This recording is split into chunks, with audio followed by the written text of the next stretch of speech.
Bonjour tout le monde. Voilà, moi je vais vous parler surtout de la partie de la citerne jusqu'à la cuve de tirage. Et je vais surtout aussi insister sur le fait qu'il faut tenir compte, certes, protéger les veines de l'oxygène, mais sans négliger le gaz carbonique. Donc, le gaz carbonique est un support majeur de la qualité sensorielle des vins, même en dessous du seuil de perception. Il est produit en grande quantité pendant les fermentations, principalement la fermentation alcoolique, et sa quantité va décroître durant les traitements et l'élevage du vin, pour en avoir une quantité variable à l'embouteillage. L'oxygène, c'est un facteur majeur de l'évolution des vins. Je ne reviens pas sur l'impact sur la qualité des vins.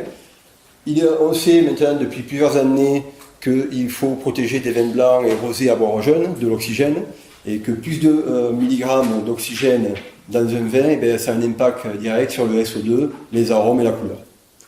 Et de nombreuses études ont montré que le conditionnement, que ce soit en bouteille, en bib ou tous les conditionnements possibles, ça constituait la phase critique, d'autant plus qu'ensuite, on ne peut plus intervenir directement sur le vin.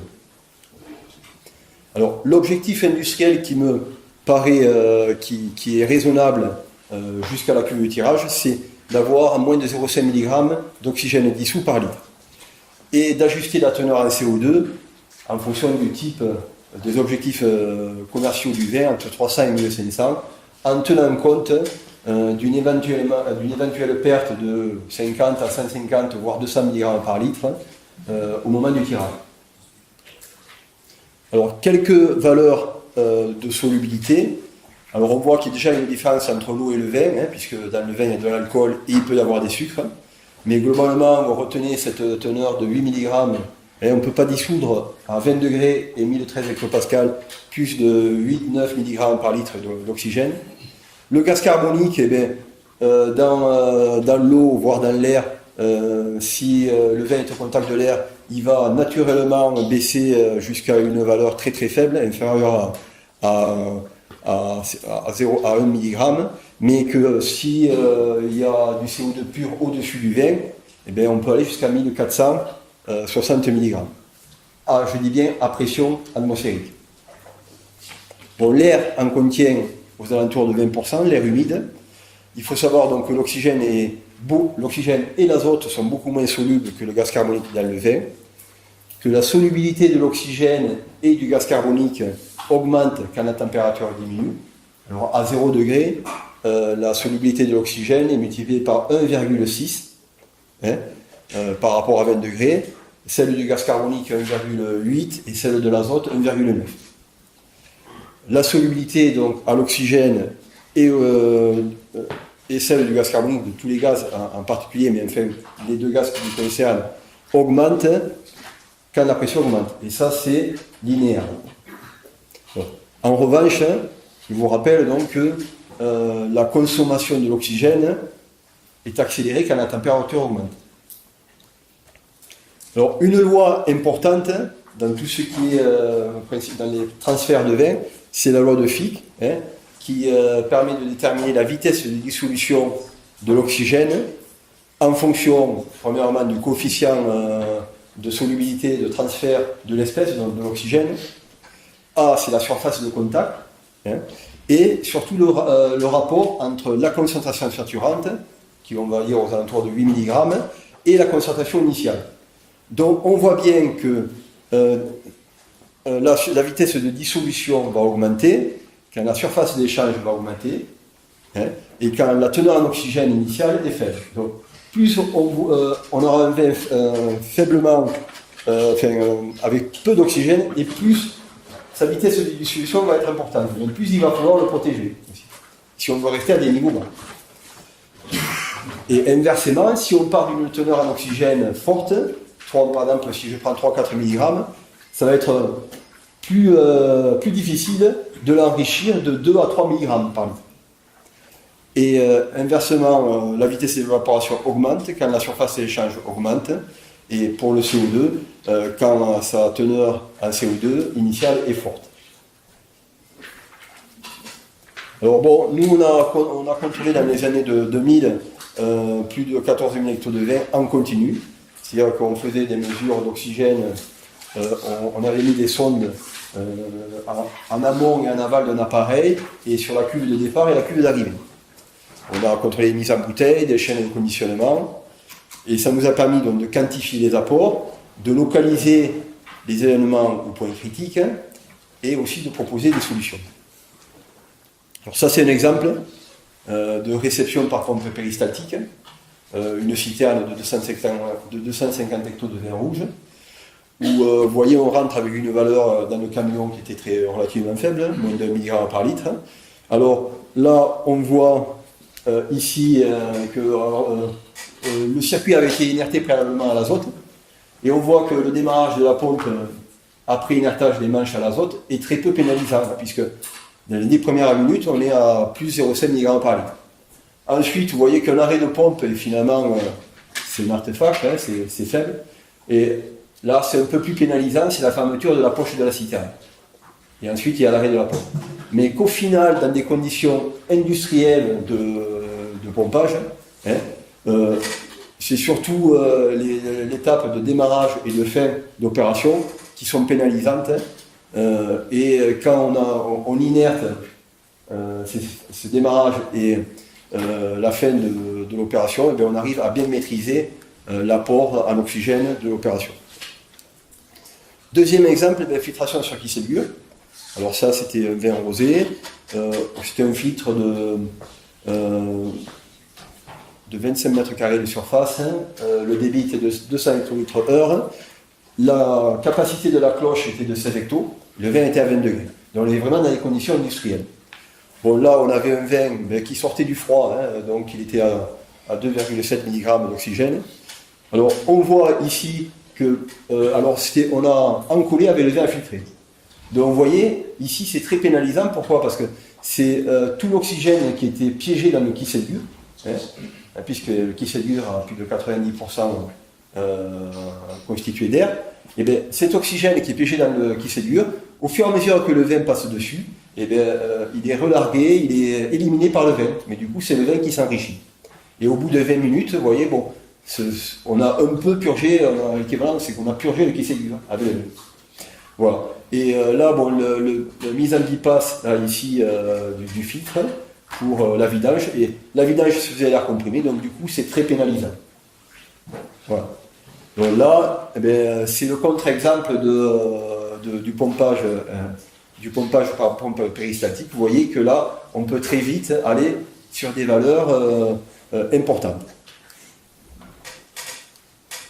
Alors, si on fait un peu le bilan, eh bien, on voit que le pompage, comme on vient de le montrer, est très peu, dissout très peu d'oxygène, sauf une pompe centrifuge qui cavite, notamment, par exemple, quand au cours d'une reprise de tirage ou de relevage d'un vin d'une cuve à un camion d'embouteillage.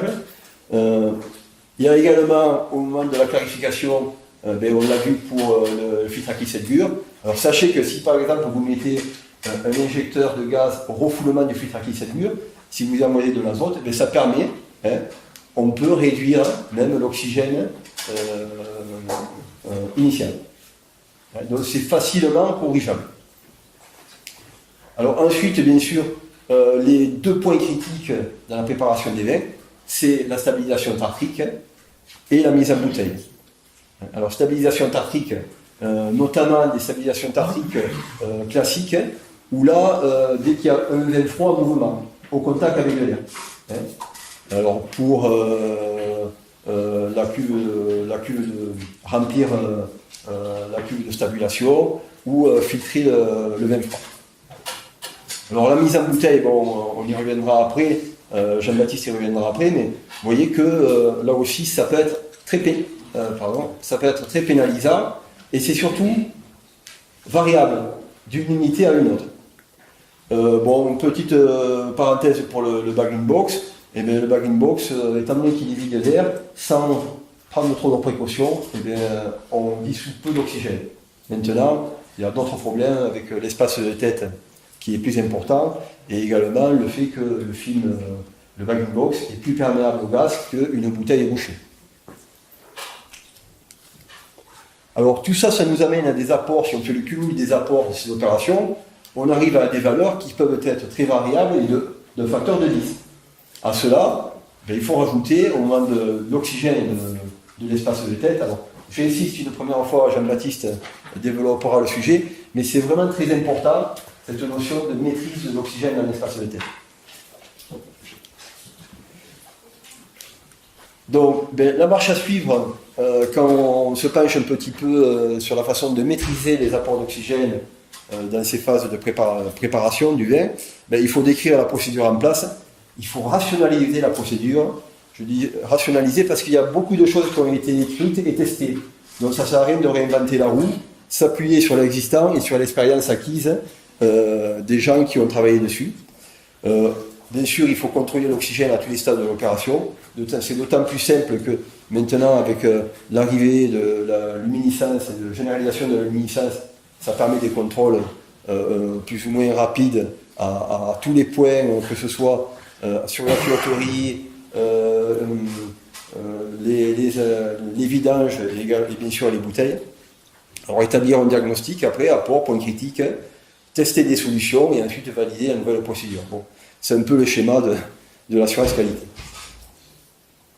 Alors, pour désoxygéner, le meilleur moyen, c'est un injecteur au refoulement d'un appareil. C'est la plus efficace. Alors, l'azote pour désoxygéner est plus efficace que le gaz carbonique, surtout parce qu'il se dissout peu dans le vin. En plus, il n'y a pas de risque de surcarbonication involontaire. Il faut travailler à un débit de gaz neutre équivalent de 10% du débit de la pompe. Et ça permet d'enlever 85% d'oxygène avec un volume de 0,5 à 1 litre d'azote par litre de vin et avec une certaine longueur de refoulement pour permettre la dissolution, l'élimination de l'oxygène par l'azote. Alors, le transfert est plus efficace qu'en statique avec une canne de brassage. Alors, l'inertage d'une cuve, c'est l'inertage d'une cuve, c'est le balayage d'une cuve au gaz neutre, sous faible pression de gaz. Alors, nous, on a fait quelques essais là-dessus. On a bien vu, ça, vous savez que l'argon, il suffit d'un volume d'argon pour 3 à 4 volumes d'azote. On avait également testé sur une cuve en vidange de 120 litres sur 140, 120 hectos sur 140. On avait vu que le mélange 80% argon, 20% de CO2 et le CO2 pur permettait d'avoir des teneurs d'oxygène résiduelles dans cette atmosphère de vidange inférieure à 0,5% volume-volume. Et on avait 2 fois moins de gaz consommé et dans un temps divisé par 2 par rapport à l'azote. Alors, en revanche, après, si on fermait la cuve, une fois que la cuve était fermée et qu'on l'a laissée sans alimenter en gaz, on voyait que la reprise en oxygène était acceptable avec l'argon. On passait à 1% donc volume-volume avec le CO2 et plus 2% par jour avec l'azote. On voit qu'au bout de 4 à 5 jours, avec l'azote, il fallait un peu régénérer cette atmosphère. Alors, autre moyen aussi plus pragmatique, c'est l'utilisation de gel sec de neige carbonique, pellets, stick, à raison de 4 kg pour 10 hectos, et ça a une efficacité d'une 12 heures d'eau. Alors, pour les pompages et soutirages, on a vu qu'il était pertinent de protéger le vin au démarrage et à la fin. En fonctionnement continu, quand tout le circuit est plein, c'est pas forcément utile et ça permet d'économiser le gaz utilisé. C'est aussi d'adapter le diamètre des tuyaux par rapport au débit de la pompe, de manière à avoir une vitesse linéaire à un régime turbulent correct de 1 mètre à 1,5 mètre par seconde, en adaptant le débit D en hectolitres heure par rapport au diamètre de la section de votre tuyau en millimètres. Alors, l'inertage préalable et la purge au gaz neutre du circuit en fin d'opération. Il y a aussi le raclage à l'obus qui permet d'une part de bien séparer les lots et de limiter l'oxygénation des vins en fin de lot. Un inconvénient que tout le monde connaît, bien sûr, c'est que travailler en protection, allonge le temps de l'opération, notamment pour décharger une citerne, on passe de 35 minutes à 90 minutes. Pour la clarification, pour les étapes de clarification et stabilisation tartrique, filtre à Kissel-Gur, je pense qu'une des bonnes solutions pragmatiques, puisqu'on limite non plus ça sert. Il faut faire attention parce que dès qu'on a un volume de circuit important, ça coûte cher en gaz. Donc, c'est surtout se concentrer par injecter de l'azote au refoulement du filtre, pour limiter l'apport dû au relâchage d'oxygène par le Kissel-Gur. Au niveau des filtres tangentiels à plaque électrolyse, où là il n'y a pas d'oxygène amené par le procédé, c'est juste en fait que l'air qui est dans l'appareil et le circuit avant démarrage, il faut le chasser. Donc ça, c'est intéressant de le purger en début de journée, et surtout ensuite de le vérifier, de contrôler si on a bien, à la sortie de l'appareil, si on a bien purgé tout l'oxygène. On verra après comment, de façon simple. Et ça peut prendre un certain temps. Ça peut, selon votre configuration de circuit et d'appareil, si vous avez une purge un volume de circuit, appareil compris de 10 hectos, si vous avez une purge pour chasser l'air de 1 cm, vous verrez, ça peut prendre facilement une demi-heure.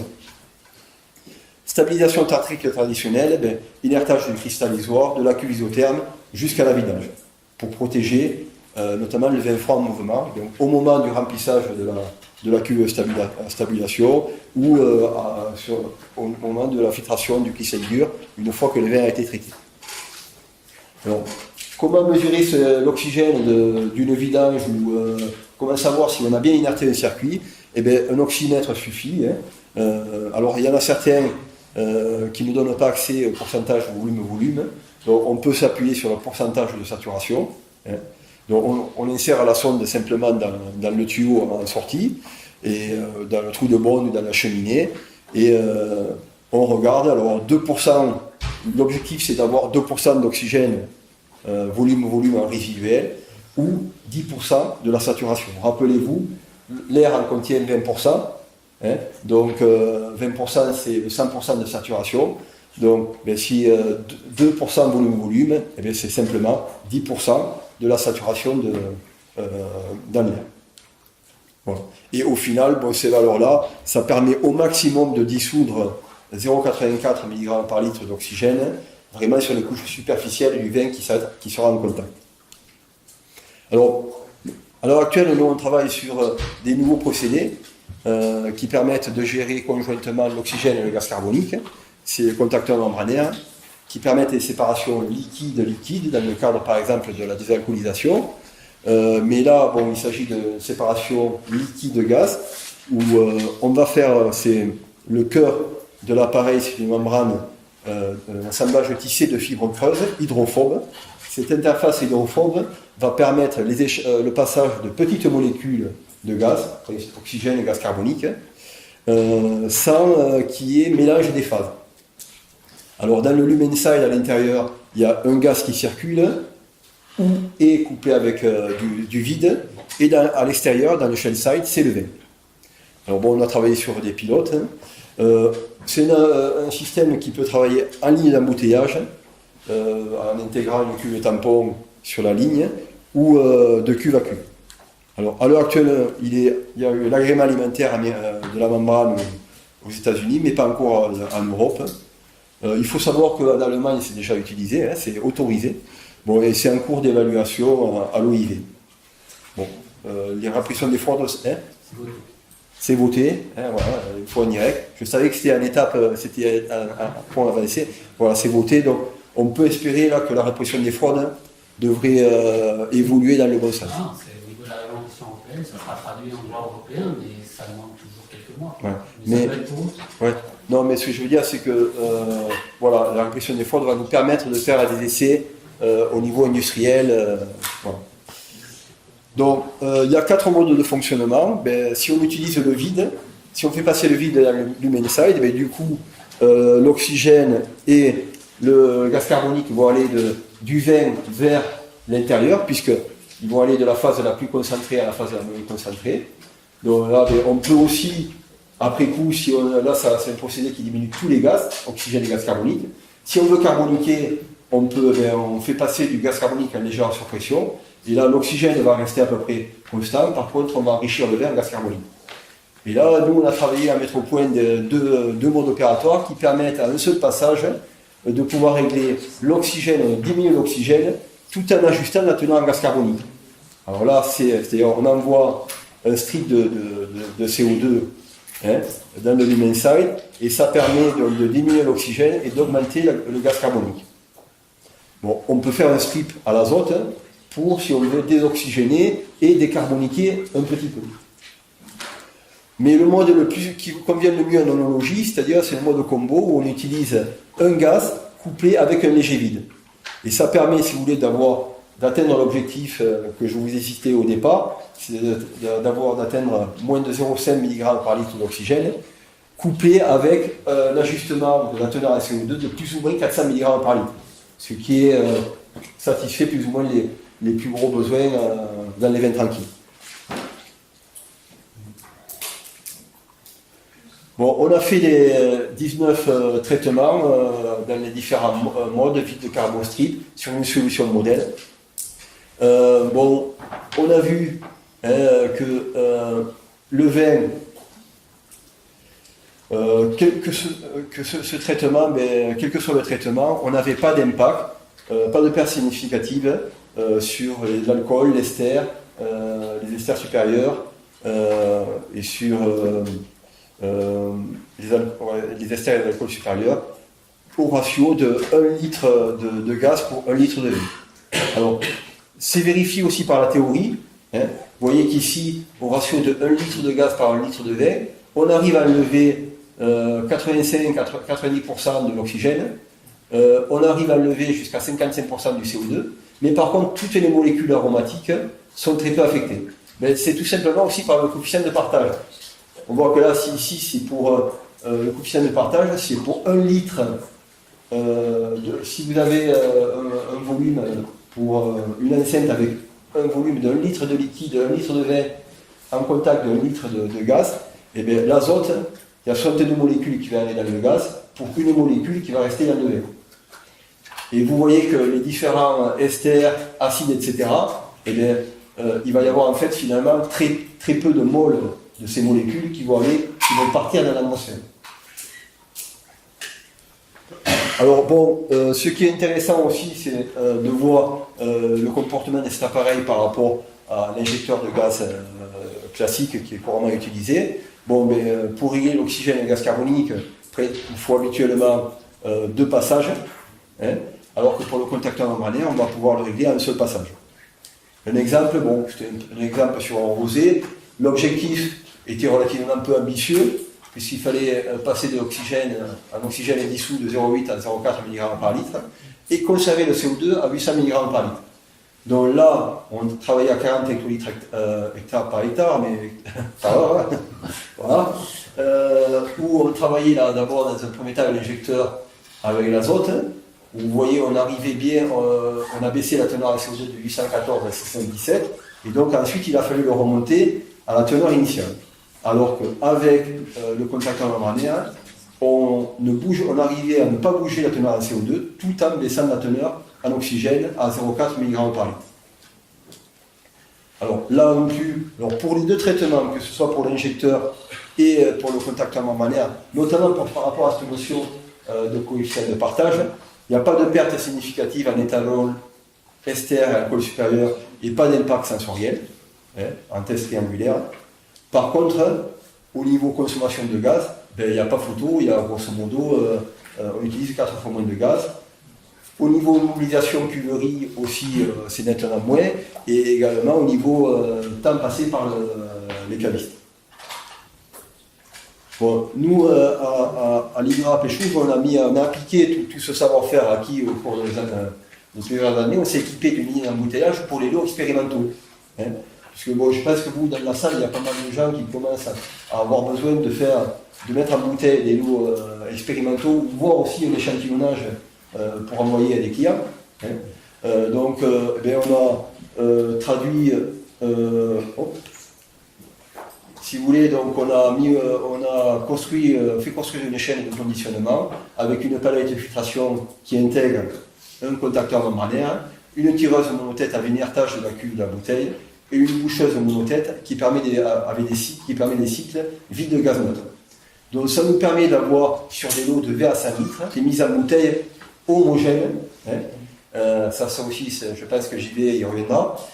Et d'atteindre, si on le souhaite, des teneurs en oxygène total de 0,6 mg par litre, avec un écart type faible, et une teneur en CO2 ajustée à plus ou moins 50 mg par litre sur des lots de 20 à 100 bouteilles. Voilà, en conclusion, donc, je pense qu'il faut, et ça, c'est vrai que ça se généralise, mais il faut généraliser les audits oxygène, et je pense aussi commencer à intégrer cette notion de contrôle et de gestion du gaz carbonique, et valider les procédures, rationaliser les conditions opératoires. Je pense que c'est surtout à faire de bon sens. L'utilisation raisonnée des gaz, notamment pour inerter un gros volume de circuits, ou utiliser le gaz au démarrage et à la fin d'une opération.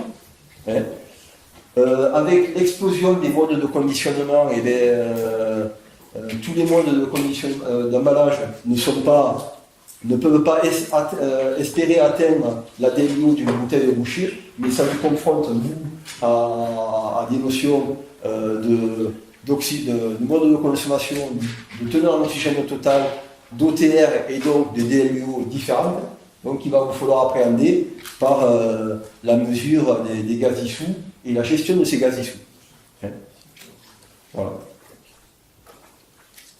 Et enfin, donc, la maîtrise des gaz dissous permet donc de préserver les qualités organoleptiques des vins, augmenter la durée de vie, diminuer les antioxydants, SO2, acide ascorbique, et il y a à l'esprit que moins d'oxygène et moins de SO2, c'est mieux que plus d'oxygène et plus de SO2. Et donc, bien sûr, il ne faut pas oublier, une fois qu'on a mis en bouteille, les conditions de conservation et de transport, et entre milieu, la température. Et ça, vous on ne maîtrise pas tout le temps, mais enfin, ça a vraiment un impact très important, voire plus important à la limite que les gaz dissous si on a des températures extrêmes. Voilà, je vous remercie.